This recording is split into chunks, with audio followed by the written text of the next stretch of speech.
ছাত্র জনতার আন্দোলনের বছর 2024 সালে সুইস ব্যাংকে বাংলাদেশিদের আমানত বেড়েছে 33 গুণ।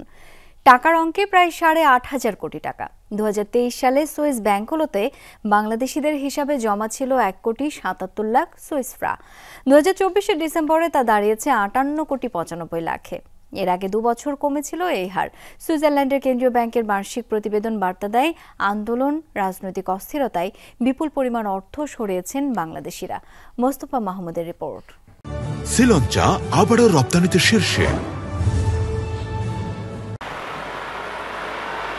সারা বিশ্বের ধনীদের অর্থ গোপনে গচ্ছিত রাখার জন্য বহুদিনের খ্যাতি সুইজারল্যান্ডের। সুইস ব্যাংকগুলো গ্রাহকদের নাম পরিচয় গোপন রাখে কঠোরভাবে। প্রচলিত বিশ্বাস হচ্ছে অবৈধ আয় আর কর ফাঁকির জমানো টাকা জমা রাখা হয় সুইস ব্যাংকে। গত 1 যুগ ধরে বার্ষিক প্রতিবেদন প্রকাশ করে আসছে সুইস ন্যাশনাল ব্যাংক, যদিও প্রকাশ করছে না নির্দিষ্ট গ্রাহকের তথ্য। 2024 সালের 31 ডিসেম্বর শেষ হওয়া বছরের প্রতিবেদন অনুযায়ী দেশটির ব্যাংকগুলোতে বাংলাদেশিদের আমানত এখন 58,95,00,000 সুইস ফ্রা। প্রতি ফ্রা 149 টাকা 69 পয়সা, হিসাব করলে তা 8,834 কোটি টাকা।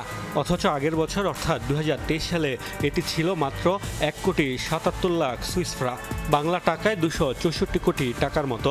এক বছরে আমানত বেড়েছে 33 গুণ বা 8,570 কোটি টাকা।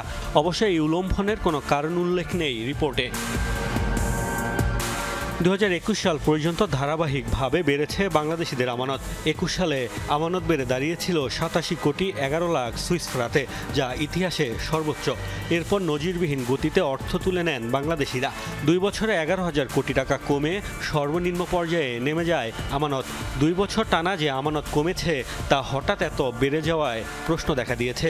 উত্তর অনুসন্ধানে প্রাথমিকভাবে সামনে আসছে শেখ হাসিনার নেতৃত্বাধীন সরকারের বিরুদ্ধে তীব্র আন্দোলন এবং ক্ষমতা হারানোর ভয়ে নিরাপদে অর্থ সরিয়ে নেয়ার বিষয়টি।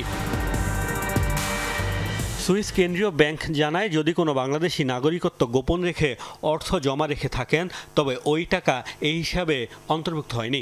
গচ্ছিত রাখা স্বর্ণ বা মূল্যবান সামগ্রীর আর্থিক মূল্যমানও হিসাব করা হয়নি প্রতিবেদনে।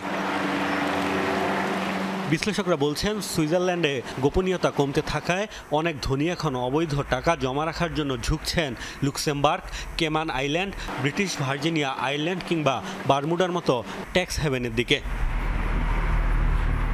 মোস্তফা মাহমুদ, যমুনা নিউজ।